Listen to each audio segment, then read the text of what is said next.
The Hedgeless Horseman here. It's October 26th, 2022. Just want to make some observations on today, sentiment-wise. I mean, it really feels like this is a new level of the abyss, let's say. I mean, if we just look at the metals, we're actually up. Gold is up 1%. Silver is up 1.2%. The markets are up almost 1%. Dollar is down 1%. But it feels like a down day.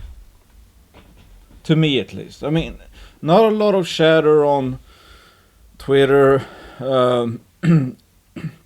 Still, the excuse me, prevailing bearish sentiment, which is of course understandable. I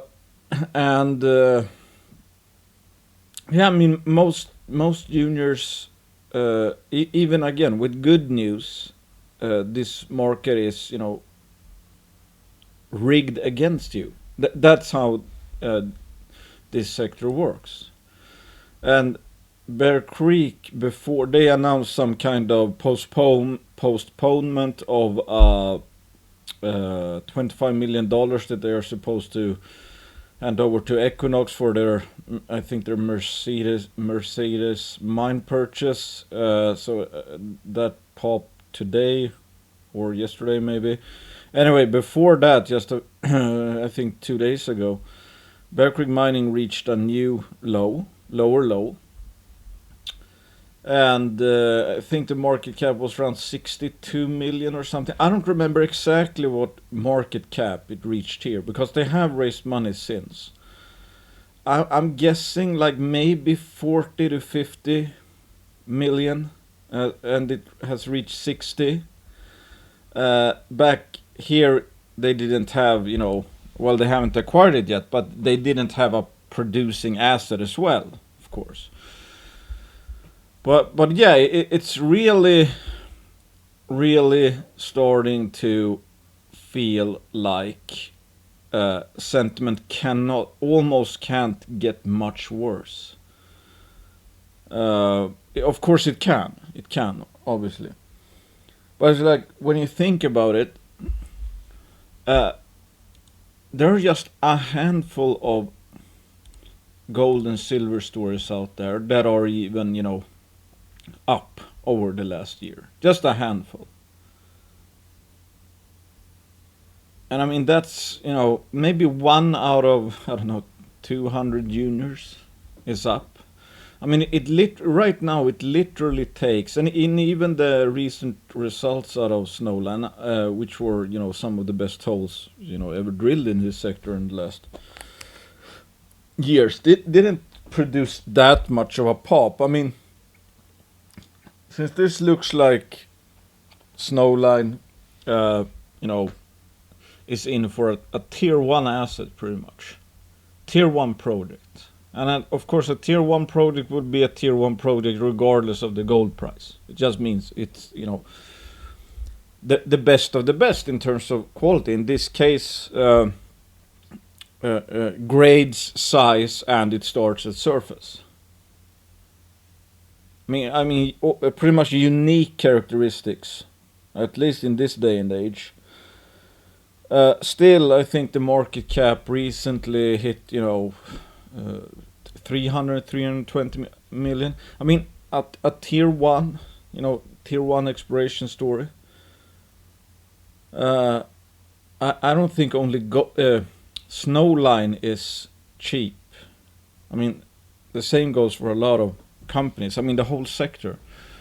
But I think it's interesting to look at, the extremes, because, I mean, at a sentiment high, you can have a bunch of,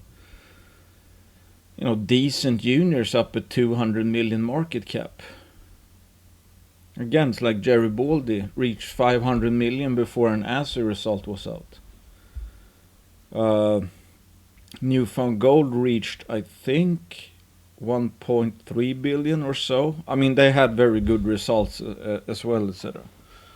Or, Novo, in a hot market, reached 1.3 billion on the Karatha conglomerate hype.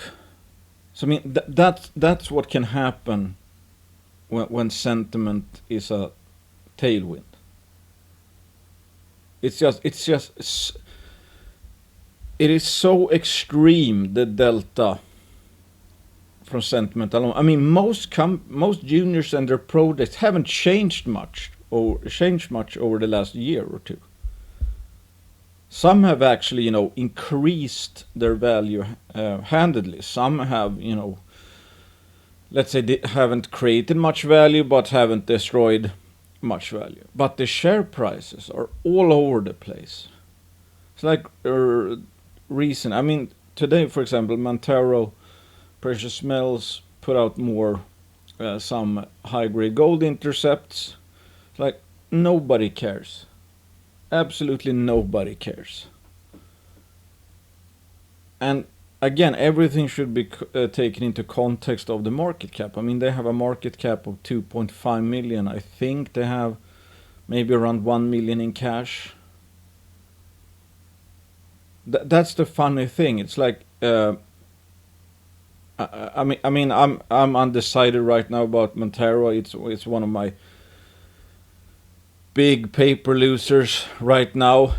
In my opinion, it looks like it's people have asked me about it. It's like I don't really know what to do. I mean, to me it just looks too cheap to really sell. I mean, I can't even sell my whole position if I wanted to. I mean, one thing about Montero obviously was that and many microcappers overall. I mean, you assume it's like when Bob Moriarty said in a bull leg, from bottom to top, the crappiest companies out there typically go up the most. But it's like this sector is absolutely ruthless when we're near these lows. It doesn't matter what the companies do. It doesn't matter even what the news is relative to the market cap. I mean, Pacific Ridge put out a great intercept from their RDP project. Really, really good. The best yet at that project. Which I think that's saying something. First of all, I think it speaks, volumes about the team. I'm not 100% sure if it was Pacific Ridge that was the operator or if it was Antofagasta, the major which is earning in. But when this new Pacific Ridge, when they drilled Clayule for the first time in ages, I mean, they had the best intercept yet at the project, and now they've done this. We were seeing the same thing at RDP. So given the market caps like of Pacific Ridge, one would think that's like kind of a big deal to hit. I don't know how long intercept of 1 meter over 1% copper equivalent. Anyway, pretty good results. But it's like it doesn't really matter in this environment. It's just, again, it's like this is as close to hell as you can come investing in miners. If you're right, I shouldn't say right. If you think a story has merit and you have, I wrote a piece about this a few months ago. Call something like, yes, it is rigged against us. For the simple reason that right now, negative news still gets punished hard, no matter what the valuation of the company is, no matter if that's already beyond priced in. And good news does not get reflected. So again, at face value, we're taking risk right now with little upside in the short term. Even if your bull case plays out for a company, you're probably not going to see much in terms of a reward. but the price risk is there. Obviously, this what I'm talking about is like I talked about in the last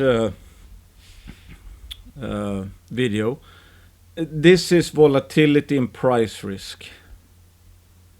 That is not typically a real risk. I mean, real risk is something staying down forever and or going bankrupt, which means stay at zero forever. That is real risk. This sector always moves like this. Right now, stuff is happening. News comes out, and it's extremely skewed to the downside. At every single top, it's extremely skewed to the upside. I mean, during the copper mania on ASX, I don't know, maybe 6 months to a year ago, there were some juniors that went up like 100% on really crappy copper intercepts. But everybody was in the ASX market was looking for an excuse to buy. And they saw other people making money. Now it's the complete opposite. I mean, you can't swing a cat without hitting some price disappointment. I mean, I have juniors that, let's say I'm down 50% on them, and then I, double down because I think they're cheap. Some of them have gone down 60% since then. It's like, again, the devastation and the carnage and the pain you will feel at extreme lows in this sector is almost unparalleled. And now again, I think sentiment is so bad that, I mean, a 1% update in metals, which we would be probably celebrating just, a few months ago. Now it still feels like it's, a down day. But you can see that also in the juniors. I mean, they haven't typically reacted much today. GDX is actually up, but those are majors. Those are up 2.5%. Typically, you would see juniors up, 5% perhaps. I think most are down today. So that, again, speaks just to how extreme the sentiment is right now. And we're obviously still, around tax loss selling season.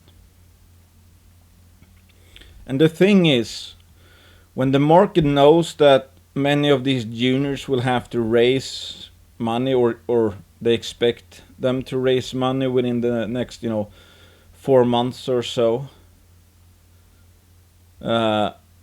they get absolutely brutalized.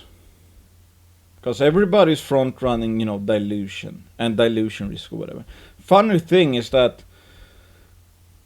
quite a few juniors, even if they diluted by 100% right now, they would still be cheap. But that doesn't matter. Because right now, at these lows, all focus is on risk. Everybody's looking for any excuse to sell. Upside or good news, upside doesn't really get discounted.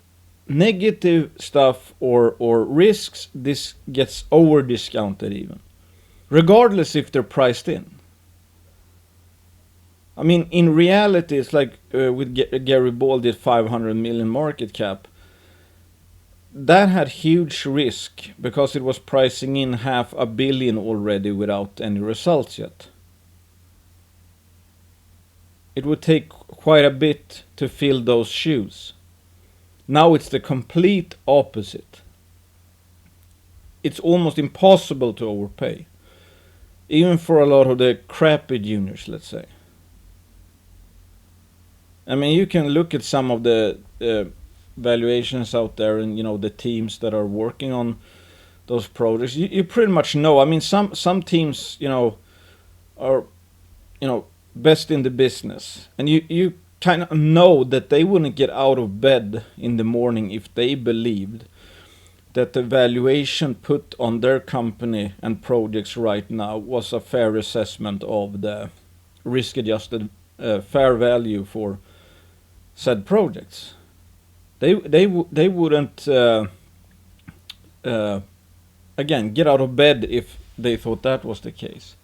So this sector is absolutely ridiculously skewed right now to the downside.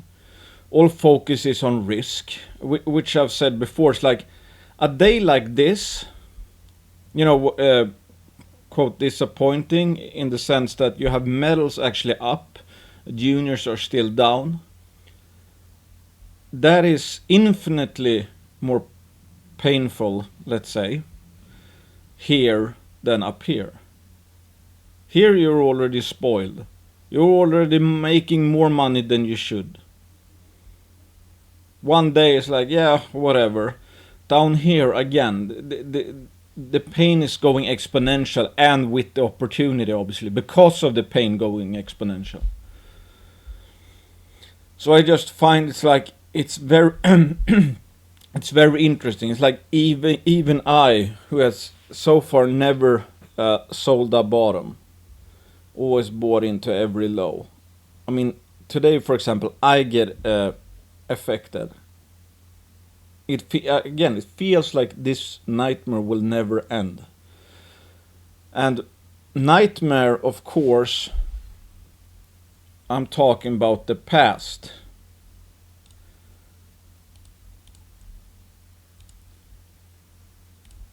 I should think about the future. But that's, again, what makes this a volatile sector like this so hard. Because it's extremely hard not to get swept up into the emotions of others or the overall sentiment. And again, when you see the market saying you're a dumbass for 2 years straight, increasingly so. I mean, maybe you don't take one insult personally, but for 2 years straight, the market, let's say, insults you. You're dumb. Here's your reward. A negative return. It's extremely hard. You have to be extremely rational. You have to be extremely calm. Have extreme common sense, or not even extreme common sense. That's a kind of an oxymoron. But it's like, this is when it is the hardest, typically. Even if you kind of know what you should do, it's, again, extremely hard not to get affected by price and sentiment. And they both feed into one another. I mean, I'm actually impressed when I see, some people on Twitter, some typically followers who are like pretty calm about it. It's like, yep, all I can do is, buy more when it's cheap. That is really rare to see. Really, really rare to see. Whereas if we just took a step back and looked at it objectively, there is no confusion what one should be doing right now. There's absolutely no. This is, again, lowest level in like 16 years or whatever. From a valuation standpoint, the bottom should be in today. If it's not in today, it should be in tomorrow. From a rational perspective. We're not finding enough gold. We're not putting enough gold mines or silver mines or any other mine for that matter into production. The supply-demand picture is getting better and better and better, and the world has been, becoming worse and worse and worse. So I mean, one could say it's a binary thing. either we're wrong and this market never turns around, or this is possibly the best opportunity that we will see in our lifetimes. Give, valuations in light of what's happening out there in the financial system and currencies and bond market, etc. So I think it's kind of, it jives, it's poetic that if this were in fact the absolute best buying opportunity that we will see in our lives, by definition that means it will be the hardest one to buy. That's just how it is. Of course the lowest levels are the hardest to buy, and it's very hard to sell tops because everybody is bullish and everybody is predicting it, something to go higher and higher. So just think about that and ask yourselves, like, what would your neighbor be doing? Because typically what is hard to do, especially emotionally, well, I guess, most of our decisions are in the end based on emotions anyway. What is very hard to do, that typically is an opportunity. So what would your neighbor be thinking right now we're doing? How many do you think would be buying a downtrend like this? Something that is been going down for 2 years straight. 2 years, not 2 months, not 2 weeks, not 2 days. Over 2 years.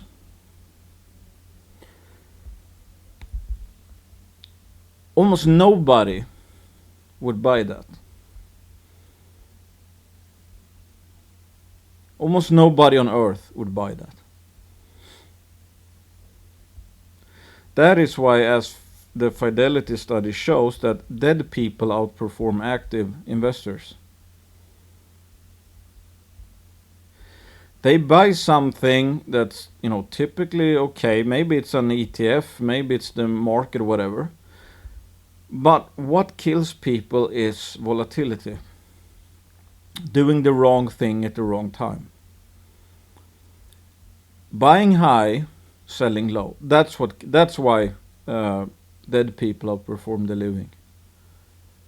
And again, if 1 in 100 can beat, let's say, this sector, or at least, well, say 5 in 100, what are they doing right now?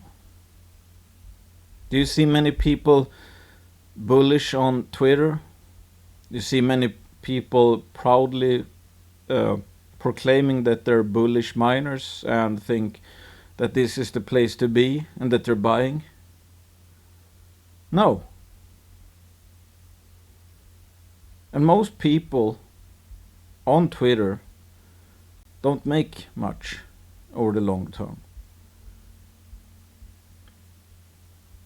So, that's, again, from a contrarian perspective, that's good. I don't think you actually need it if you're a value investor. But just think about that. That if at least 95 out of 100 people don't beat the market, active investors. So basically almost every opinion you see out there is from someone who does not outperform an index that does worse than the market. Just remember that at all times.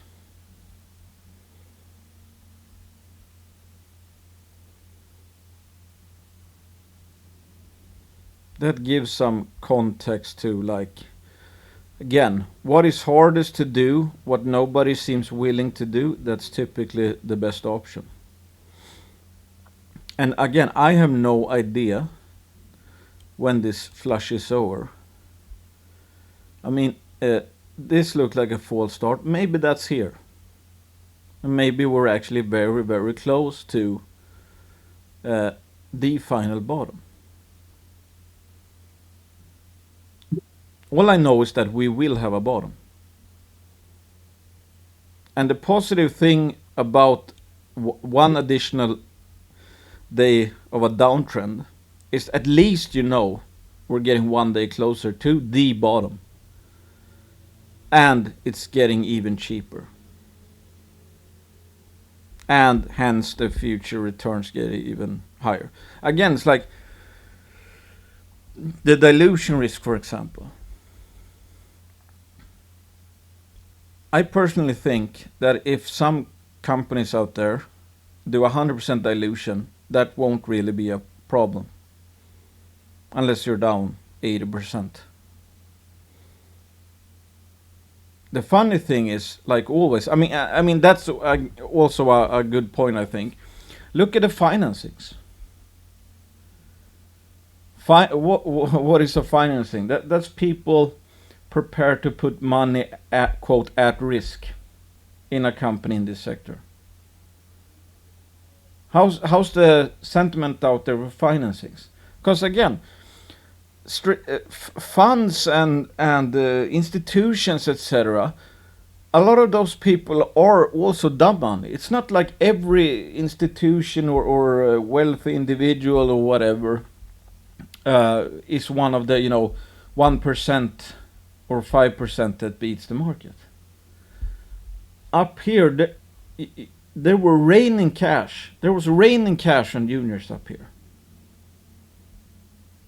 Big money funds, yada yada yada, all willing to buy partial ownership of businesses at valuations 4 times as high as they are now.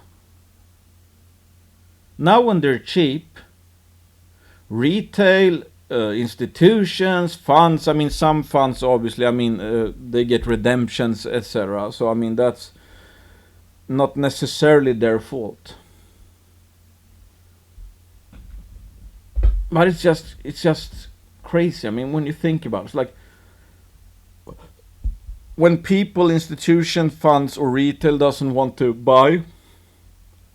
put money at risk, that's a very, very good sign. Because it should be pretty obvious. Like not that we would get to this point if that was the case, but it's pretty obvious when you should be, when you would want to deploy money.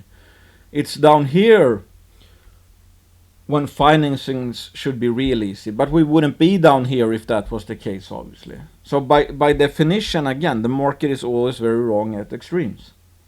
And we wouldn't get to those extremes if they weren't wrong.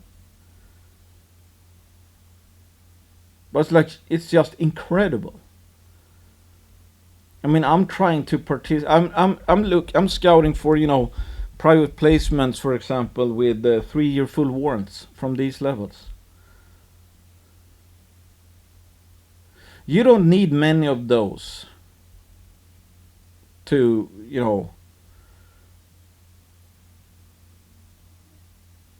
materially affect your portfolio in a positive way.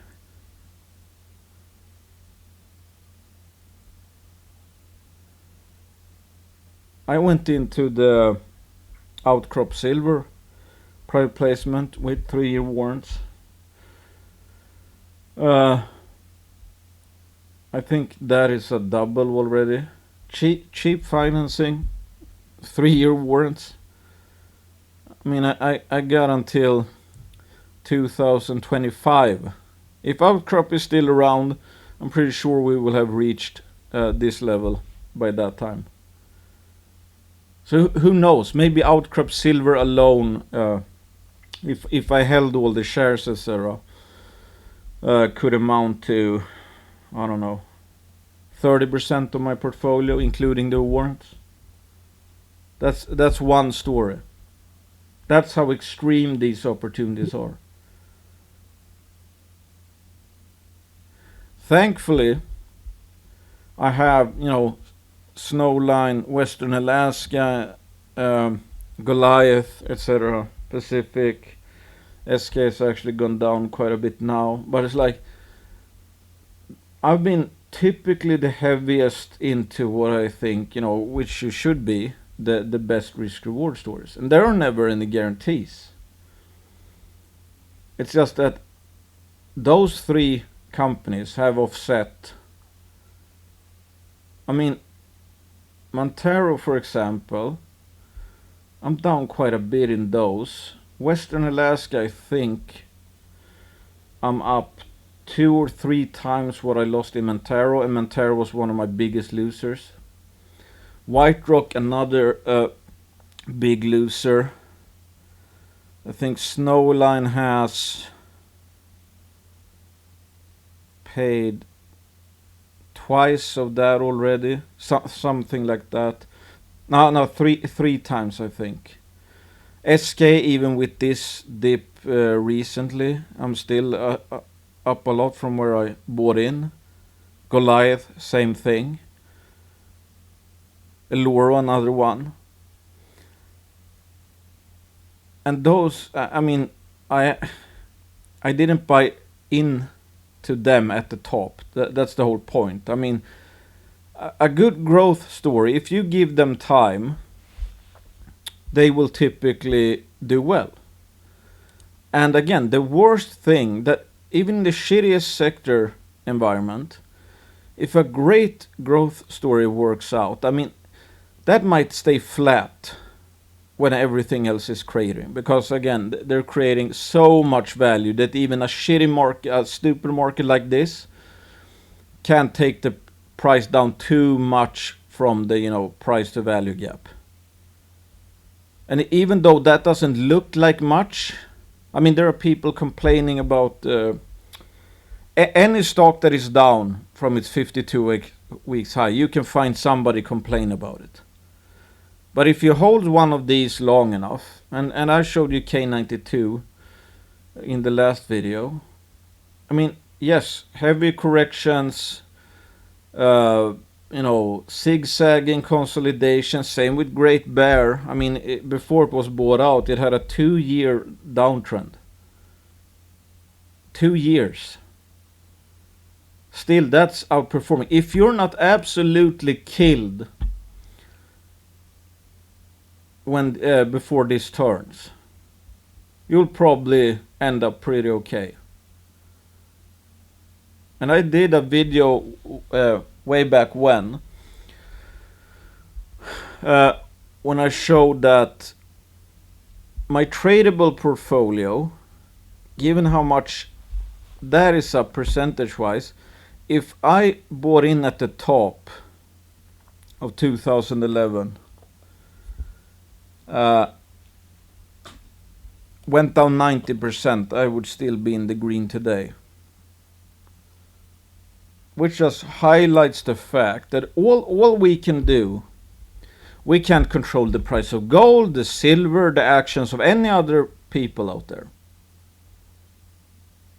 All we can do is try to front run change in sentiment and changes in company fundamentals. Those are the only, I mean, the sentiment thing is a passive thing, obviously, because we don't know when, we just know that it's going to turn, because the mining sector has never gone down forever. After every crash, there's a great rally. Since 1939, the mining sector has showed that. After every crash, there's a great rally. This was the biggest crash. This was the best rally. This was a more time-consuming decline, but fat rally. And again, it's like, which I showed, you would be in the green if you bought here. I mean, it would take a few years, but if you just increasing bought more. So we know, I mean, when we step back, it's like, again, obvious what we should do. It's just that it's obviously very, very, very, very, very, very, very hard. And that is why 1 in 100 is bullish right now. Or maybe they're like kind of bullish. Maybe, they haven't really sold out yet, etc. There's a big difference from like, buying here but refusing to, holding but refusing to buy low, versus someone bought here who bought all the way down. Their returns will be materially different at this point. And again, we are front running the actions of others. The share prices right now go down because people are taking action. They're selling their ownership of companies. They're giving away their partial ownership of companies and projects at multi-year lows. Mr. Market is not some magical machine. It's made of people who right now are scared, think only about risk, thinking about how much they've lost, and thinking about how they cannot possibly see a bigger paper loss than what they have now. That's why the stocks are going down. That's people selling. It's not a efficient pricing mechanism that is adjusting the fair value. No, this is a voting machine. And we know there's nothing more convincing than a trend. And this is a long downtrend, so it's very convincing to people that it will continue forever. When we go into an uptrend, completely opposite will happen. People who are happy to sell here will happily buy up here. Because now they think this sector is working, just in time for the next top. So we simply have to break this cycle. And you pretty much, if you just know, which is a certainty, that this sector will turn around, no downtrend lasts forever. And again, valuation-wise, we should bottom today. If not today, tomorrow. And if not tomorrow, the day after tomorrow. And so on and so on. Because this is gonna bottom one day.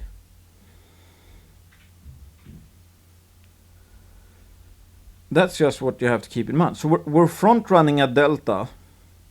Change in sentiment, that's typically good for, from these levels, probably 300-400%, value per ounce. Then we preferably want, excuse me, also alpha, some alpha at least, where the fundamentals of the company go higher as well. Because obviously, if you double the value of the company and the change in sentiment goes from here to here, if this is good for a 3x return or 4x return and you double that, instead of times 3 to times 4, that's times 6 to times 8. That's how you make the really big money. And some of these companies that have been consolidating, which might not appear cheap because, well, they haven't gone down like others, but most companies actually and most projects will never amount to anything. But when sentiment turns, I mean, these will, I'm not guaranteeing that Snowline, will do it, but alpha plays, etc., which have been, consolidating, they will also push higher because typically they are very undervalued as well. Because the value has been going up, sentiment down, so the price to value gap is increasing, whereas in a trading sardine you might have, or take Bear Creek Mining for example, you might have a fair value that is something like this. So here, and price has gone this. So you have this expanding price to value gap. But in the case of, for example, Snowline, the price to value gap might be something like this.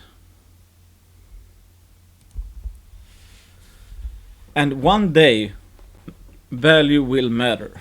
And typically this sector always overshoots value and undershoots value. That's why it's also so hard to, you shouldn't use Mr. Market as a due diligence machine, because Mr. Market will be 500% wrong and then 80% wrong to the other side. Because Bear Creek Mining hasn't done too much over this time. Still, price just swings and swings and swings. Yeah, I think that's enough for now. Again, it's like just my observations right now that we're getting close to this market is almost dead already. I think it feels like that, at least. I mean, again, we typically just a few months ago, we'd be quite happy. Now it's just because the juniors aren't really responding. So even though we know at face value, yes, okay, the value of whatever, the implied value of whatever gold and silver company went up slightly today. Yet the juniors are down. So price went down, value did not go down.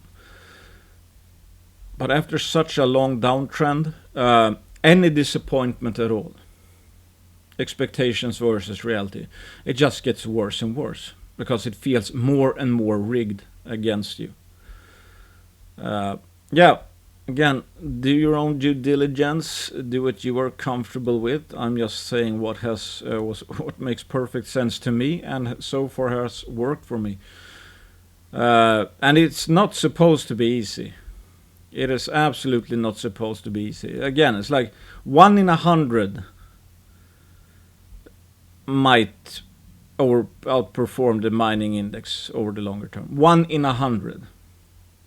So you can probably come up with a. I mean, everybody do different mistakes. It might be due diligence, it might be timing, it might be being emotional, it might be etc. But it all amounts to 1 in 100 actually. I think beating the mining index. Whereas if we simplify it to an extreme degree and just bet on sentiment swings, for example, it should be way obvious. It's just extremely hard to do in practice.